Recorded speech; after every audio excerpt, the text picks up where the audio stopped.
nashimwe. Yesu Kristo nashimwe. Ni izina risumba yandi mazina. Nje hano gushinga intahe, ariko ndabanje kubaha mwiriwe mwese mu izina rya Yesu.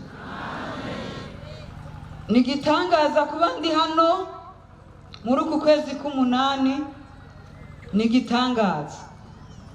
Yesu nashimwe. Nigitangaza kuba igikorane cyarabaye. Ushobora ko warabaye mu bikorane byinshi, ariko iki gikorane nigitangaza. Ndashimiye Imana yemeye ko ndakibamwo. Ndashimiye n'abavyeyi bampaye kano kanya kugira ngo nshobore gushima Imana, gushinga intahe. Ibi bintu by'akagakiza ni ibintu bikomeye birimo ubushobozi. Ni ibintu bitoroshe, byabonetse amaraso arinze guseseka y'umwana w'Imana atagira icyaha. Ntibyoroshe kugira ngo ndonke agakiza, ntibyanyoroheye na gato. Sinzi wowe ngene byagenze, ariko ndi hano ngo shinga intahe ko bino bintu ari ibintu by'ubushobozi. Naravutse mvuka nkunda Imana, nari nararahiye ko ntazokizwa, ariko Imana idusumbya ubuhinga bwose, kandi hakwiguhomba yo guhombya. Igihe kimwe naragwaye, banjana mu bitaro. Muri ibyo bitaro Imana iranyerekeraho, mbwirwa ubutumwa n'umuntu, sinzi ko yari umuntu nuko ari umumarayika. Yaraserutseho narindi impande y'igitanda afise Bibiliya, ijya y'abakizwa shasha, ijya niniya. Arambwira ngo iyo ndwara urwaye si yo kukwica, ngo ariko no kugira ngo Imana iheshe icyubahiro kuri wewe no ku muryango wawe. Ngo ikigira kabiri, aho Imana ikugomba si kubona kugira ngo igukoreshe, yongere iguheshe umugisha. Ngiye kumubaza nti noneho ahantu Imana ingomba, sinasubiye kumubona. Pera aho ndabona ko aho Imana ingomba ari kugira ngo nkizwe. Ndondera ingene nokizwa, ariko ntibyanyoroheye. Naciye mu mashengero menshi arenga 10, arenga 15, arenga ndayazunguruka, ndabatizwa. Nabatizwa inshuro 4. Naragenze ndabona kandi narabonye.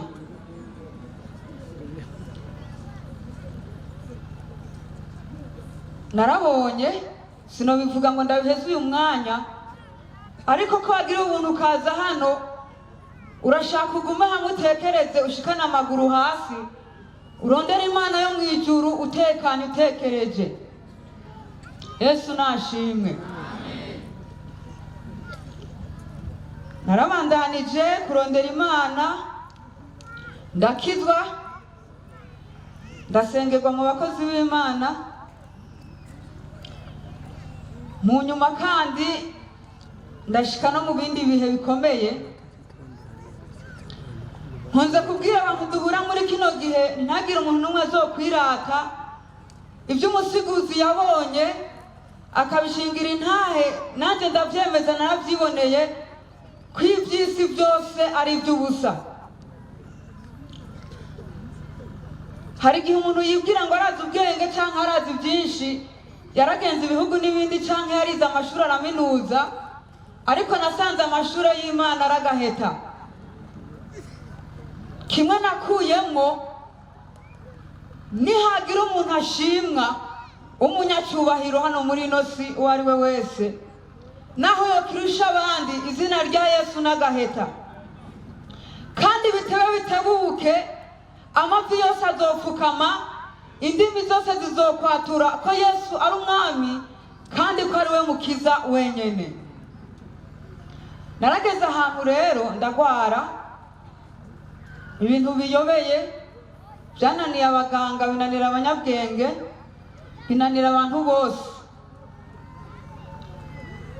Namaze amezi 10 ndi ku musego, ibitaro bikomakomeye byose birananirwa, ibishoboka byose byo mu isi bashobora kugerageza birananirwa. Yesu nashimwe. Nagira mbwira umuntu we wari hano, hari ikintu jewe niboneye, nibyo ijambo ry'Imana rarivuga nkagigisha n'abandi, ariko ubu bunye byo mvuga nibyo nikorakoreye, nibyo niboneye, nibyo nakorakoye. Ndemeza neza ko Imana yacu ari Imana ishobora byose. Ijambo ryawe riravuga yibwira Yeremiya ngo nduhoraho abikora, nduhoraho abirema, nduhoraho abikomeza, niryo zina ryanje.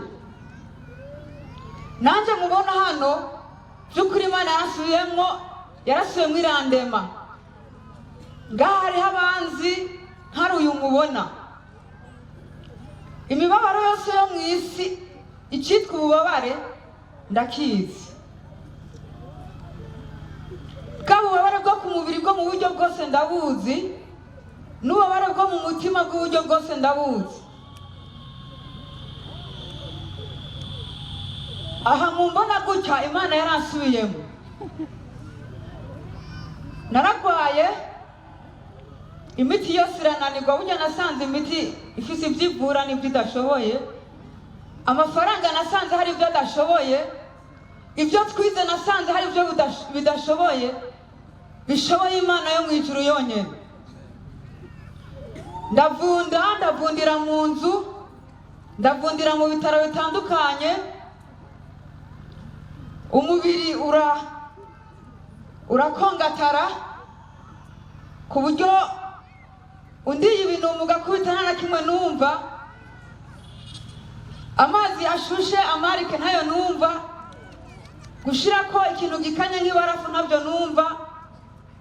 Maze kumva umubiri warumye, ndatora urwembe ndikata, ndakata akantu kameze nka rekitandobure ndabe ko amaraso ava ndayabura. By'ukuri nari ngeze ahantu nk'ikiziga kiryamye ngaho, ndavyimba ndakakama. Yesu nashimye. Abantu dukunze guhura muri kino gihe, ndakunda kubabwira ntihagire umuntu azirirwa arashwana na mpemu yera cyangwa n'abarongozi mupfa ingene mwambara, ko nasanze ibintu byose muri no sinubusa. Ndakakama, ndagera ahantu atampuzu ushobora kunkwira, sigara nambara ikanzu imwe y'umupira yakweguka. Uko napanda niko nayo yabandanya yaguka nk'uko naguka. Iragera igihe nayo nyene irananirwa, sinaba nkishobora kuronka impuzu nambara. Inda yari yaravyimbye igera iyo sinzi ngene no bivuga. Ndagera ahantu ndihebura, ndagera ahantu aho njyamye asigara ari inyo zinyagaraho. Ndagera igihe rero ndumva ko niyase na jewe, ndahiga urupfu ndarubura. Nasanze n'urupfu rurazimvye, iyo urushaka ntururonka. Hari igihe kuri ino si wanikirwa kabisa, ukanikirwa. Nari naribagiranywe, n'ubu kugera isaha abantu batarambona benshi bazi ko napfuye. Rero hageze igihe bankuriyo narindi, baranduga nino muri no ntara ya Mwaro, nico gituma nezerewe. Banzana ndikintu biteze ko ejo canke ejo kizopfa. Ndabwira n'abantu nti ejo nzoba napfuye. Maze gushikino sinari nzi ko nzora nk'abakozi b'Imana bamfasha, kuko bashoboka bari banaciye mu maso ni benshi pe. Bo mashengero menshi bari baragerageje, ariko igihe kimwe ndarota. Yesu nashimye. Reka indoto ndayivuge, reka ndayivuge n'ukuri. ndota mbona ngiye gusenga, hari sare A na B. Shitse ku muryango wa sare A, nkumva bariyo batekereje, ariko ngiye kureba muri sare B mbona batanguye gusenga. Batanguye gusenga, ndavuga nti nari nzimiye, reka ngende hariya gusenga. Numva ijwi rimbwira ngo ntusubire hariya, injira aho waramutse winjira. Ndinjira, aho nari mu ndoto, mugabo ntava hondi. Umubiri wari waramaze kumererwa nabi cyane. Ninjiye muri iyo sare A, ndatangara, ndahabona umutekano, mbona na gacerere, baranjana baranshikana imbere, ku ntebe ya mbere itangura kanje, ndicara.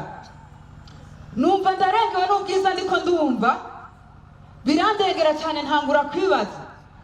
Aha none hasi hamwe mwijuru bahora batubwira. None nimba atari mwijuru, ko nazungurutse henshi, ko ahantu ntari bwahabone. Iriko ndijijanye imitima, numva ijwi riciye muri uku gutumwa mbangana umuntu anyongora nyuma yanje, ngo hano muri Pentecote ca ndikangura. Maze kwikangura, ndarondera umukozi w'Imana twabana, Imana ishimwe, naramubonye ko yaduze ari hano. Jewe ngomba kuja mu ishengero rya Pentecote, aho sinavaho aho njyamye, byo navuga byose nabivugira aho njyamye. Ngomba kuja mu ishengero rya Pentecote umbwira ibisabwa. Arandondagurira ibisabwa. Hari bitari byoroshe, bivanye naho nari ngeze. Ariko iyo Imana yagukoze neza, amanyama yose agahera, ntacyo yo kubwira ngo ureke kwemera. Nari maze kubatizwa gatatu, uwo mukozi w'Imana arambwira ati uburyo uzosubira nko kubatizwa. Kandi koko abisiguriye, jewe narabitahuye, naho abazobyumva n'ababibona bashobora kutantahura. Hari ikintu no kwita fondation nasanze narasimbye ikomeye, numva nobwira isi yose, kugira ngo nubwo abantu bovyirengagiza bamenye ko ari etape ya mbere kandi ikomeye. Yesu nashimwe. Arambwira ati bisaba ko uhera ku ntango y'ukuri watura ibyaha wakoze. Yesu nashimwe. Kuko narisanzwe ndi kumfiro, burya hari ibintu twanka kumva no kwemera, kuko tucikakaza bikumvikana bikemera. Ariko ugeze muri nankana, hari ukuri kose. Buriya abantu bari kumfiro, hari ukuri bamenya, hari ibyo babona, hari ibyo amatwi yabo yumva, kumbure wowe urwumva ukimeze neza utumva. Nkunze kubwira abantu niyaba abantu bapfuye bozuka gatoya, hari ukuri botubwira. Yesu nashimwe. Arambwira ati bisaba ko watura ibyaha byawe, utunganye ubugingo bwawe neza. Nanjye narabona ko ngeze mu rupfu, kandi atakindi kintu mbwirizwa gukora atari ico. Bene data, Imana yo mwijuru irateye ubwoba. Irateye ubwoba, nta munyabyaha azoyihagarara imbere. Nta muntu afise akantu kagikakira azoyihagarara imbere. Ndakora ibikorwa byose yambwiye ndabikora, bakomeza kunsengera. Sinobivuga byose, umwanya ni muto. Ibyasabwa byose ndabikora, bakomeza kunsengera. Ndababwira nti je narakoreye Imana, muzokame munterurira ku rusengero, mushiraho mujyamika, mugira uko mugomvye, mugabo Imana izobone ko pfuye nari nkirondera. Ndavuga rero igihe kiragera baranza nino, umubiri ntiwari ugikora, sinamenya ngo harashushe canke harakanye, sinamenya ngo imvura iragwa canke ni muci, umubiri je ntiwari ugikora. shitsino sinari niyumvira ko ari abakozi b'Imana nzoronka bamfasha, kuko nari nkeneye abantu baguma bamfasha kugira ngo ndangize neza byo kongera kubaho byovyo hani byo nari niteze, ndetse n'abambona by'ukuri nta vyizigiro byari bigisigaye. Telefone ntayo nari ifise yiwanje, ndavuga none ngiye gupfa kukanyuma Satani rero agomba ace anyabiranya aka kanya nyene atabakozi b'Imana nzoshika ndonka ruguru. Ndashitse nari meze nabi cyane, ndatora agatelefone gatoya ka mama, sinzi ngene niyumviriye ndondeza ku radio, ngwa ku radio sinari nimenyere kurumviriza uturadiyo, ngwa ku radio ibita ubutumwa bw'amahoro.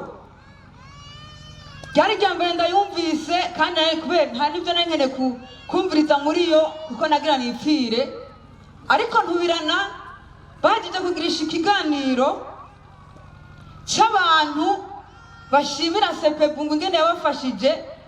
Kuri iyo radio bacyatanga inimero ngo wogira ikibazo cyangwa icyaterera yo telefona kuri izi nimero. Ntivyari bigikunda ko njyama neza kuko nari narasinzikaye, naravyimbye cyane, ndihengeka gatoya ndatora telefone ndandika message kuri izo nimero numvise kuri iyo radio, ndababwira nti nyabuna ndabumviriza numva muvuga ibintu by'abakizwa, ndi mu ntara iyi, komine iyi, korine iyi, nitwuku mu ndondera abakozi b'Imana bo mu ishengero rya Pentecote baba bari muri ako karere k'iyo ntara, baze bamfashe ndangiza amahoro. Abantu bo kuri iyo radio ubutumwa bw'amahoro, Imana yo mwijuru ibaha umugisha. Vuga ame mwese muri hano, Imana yo mwijuru ibaha umugisha. Baca barantelefonesha iyindi nimero, barambaza ingene bimeze n'ingene byatanguye, ndababarira. Muri iryo joro nyene umukozi wa mbere w'Imana yaratanguye kuntelefona ambaza ingene bimeze naho ntumbereye. Bukeye sanga Imana yatumye n'izindi ntumwa, Imana yacu irafise uko ibigenza, mbona abakozi b'Imana barashitse mu rugo iwacu, baza ari benshi, Imana ibaha umugisha. Bashitse mu mutima ndibwira nti byo byose kuba Imana ishobora gufata abantu batananzi nanje ntazi, ntanabahamagaye bakaza bakansanga iyomba mvuye Bujumbura bimeze uku, kumbure nzoteba nkire. Kwezi kwa mbere kurarengana, kwa kabiri, kwa gatatu baguma bansengera ntibigeze baruhuka, ariko by'ukuri maze kubona aho njyamye inyo narabona yuko jevye babyiza mpfuye, haragereka nifuza no kwiyahura, ariko Imana yacu ni nziza. Ndifuza kwiyahura ko narabona ko sindiho, sinzonabaho, ndiko ndaruhira ubusa. Nikigeretse aho byari ibintu bigoye kandi bikomeye, ni kwari ukugwara gusa, harimo ibintu byinshi. Narifuje gupfa, narabibuze, ndifuza no kwiyahura, ndabipanga mu mutima. Kw'Ipasika mu kwezi kwa kane narizi ko Yesu niyazuka amitana akankura mu mibabaro ndimo. Kw'Ipasika barantwara kububwiriza, barasenga uko basanzwe basenga, ariko je nari niteze ko Yesu aza gukora akantu nkumva ko haciye. Gushika ku mugoroba nta kintu numvise gihindutse. Bibiliya ndayitora ndayizingurura, ndavuga nti Mana nambukiriho. Hari igihe ushika ahantu amasengesho yose agahera ugasigara uvuga ibintu bitabaho, ndavuga Mana nimbukiriho binyereke kuriho basi. Ndazingura Bibiliya ngo ku ijambo ry'Imana riri mu musiguzi rivuga ngo nk'uko utazi inzira y'umuyaga iyo ariyo, ntumenye ingene amagufa akurira mu nda y'uwitwaye, ngo niko udashobora kumenya igikorwa c'Imana ihoraho. Mwenga rivuga gutyo. Ndiyumvira nti buriya umuyaga simboni uzanana, mbona ibiti bihuhuta gusa, nta muntu abona inzira y'umuyaga. Ni kandi umuvyeyi yatwaye imbanyi nawe nyene nahari wayitwaye ntamenya ngo agakonjo kagiyeko, uturenge twagiyeko, ntamenya ngo umushatsi wagiyeko, nta na kimwe amenya nahari wayitwaye. Nivyo ashobora kumenya ni ecography imubwira. Ndavuga rero nti nimba tudashobora kumenya ivyo, kumbure na jewe naho ntabona ingene bizogenda naho njyama muri izi nyo zinyagara aho njyamye, kumbure hari igihe Imana izokora ikintu. Nkiriko ndiyumvira kuri iryo jambo, mama wanje hari Imana imuhezagire, n'umuhizikazi n'ukuri. Yamaza isi yose mw'ijoro akansomera ibitangaza Yesu yagiye akora mw'ijambo ry'Imana, akaca azinga ati nimba yarakoze ivyo wizere ko nawe ashobora kugutabara. Umunsi umwe rero muri iyo minsi nsomye iryo jambo, mama araza ambwira ngo Yesu yambwiye ngo agiye kugukiza, kandi abantu bazobibona bazotangara batinye Imana. Ndamubwira ntireke yashareka, we tanakijijwe yobikubwira gute? Arambwira ngo ushima yabimbariye, nari mu murima numvise umunezero, ambwiye ko azogukiza, naciye nkoma amashi sinaravye n'abambona. Ndinumira, izo ni za ndemesho z'abantu, ubundi nta majambo arasigaye abantu bombarira ngo ushobore kuyumva. Haheze iminsi mama bimbwiye, haza umuntu, uwo muntu by'ukuri Imana yamutumye kugira ngo Imana inyemeze. Iyo Imana ibonye irungitse umuntu ubwenge bukwiye, akakubwira ibintu ameze neza ntubyumve, arigikoresha n'abandi bantu utari witeze kuri ivyo bintu. Haza umuntu sishimye kumuvuga, sinarinzi ko azi amakuru yo muri Bibiliya cyane, ntiyarameze na neza. Mugabo araza aravuga ngo zana Bibiliya ngaho byo gusuhuza. Ndamuha Bibiliya, arazingurura anyarutsa kuri Zaburi ya 40. Havuga ngo narorereye Uhoraho nihanganye, antegera ugutwi yumva gutakamba kwanje. Yesu nashimwe. Reka ndarisome kuryo jambo rirakomeye. Narorereye Uhoraho nihanganye, antegera ugutwi yumva gutakamba kwanje, kandi ankura mu bwobo bw'amahonero no mwishayo y'ivyondo, ashira ibirenge vyanje ku rutare, ashigikira intambuko zanje. Kandi yashize indirimbo sha mu kanwa kanje, niyo shimwe ry'Imana yacu. Benshi bazobiraba batinye, bizigire Uhoraho. Amen. Uwo muntu asoma iryo jambo ngo igihumura, numva risa na rya jambo mama yavuga ngo agiye kugukiza kandi abantu bazovyumva bazotangara batinye Imana. Aca aravuga ngo mbe murafise igitabo ca kantike ngaho nyamuntu? Arazingura ngo cengo ngo ibintu ngo by'ukuririmba ntabyo nzi, ngo mugabo hari indirimbo ngo ndagusigire. Yesu nashimwe. Ni indirimbo yo muri kantike 186 Chorale Fanfare yayicishijemo ngaha, kandi mwabonye ko iryo zina rya Yesu ari ryo zina. Niyo ndirimbo najewe naririmbye ko ibice bike hano ivuga ngo izina ry'Umwami Yesu niryo ryo kuremesha mu makorwa yawe yose. Uwo muntu arambwira ngo sinzi kuririmba, ngo ariko iyo ndirimbo ndayiguhaye uko. Sinafashe ibice byose by'iyo ndirimbo, nashikiye ku gice cya nyuma kivuga ngo amavi yose apfukame, indimi zose zize zemere ko Yesu Yesu nashimwe. Kubera ko amajambo yo muri Bibiliya narinzi yari menshi, mu mutwe yaratekeye, gusa mu mutima hari ikibazo gikomeye, habereye intambara ikomeye. Yesu nashimwe. Cyandicara ndibuka ko mu Bifilipi 2 uhereye ku murongo wa 5 usoma hariko haravuga ibya Yesu. Hari ahantu ku murongo uvuga ngo, reka mu nkundire tuhasomesha ndangiza. Abifilipi 2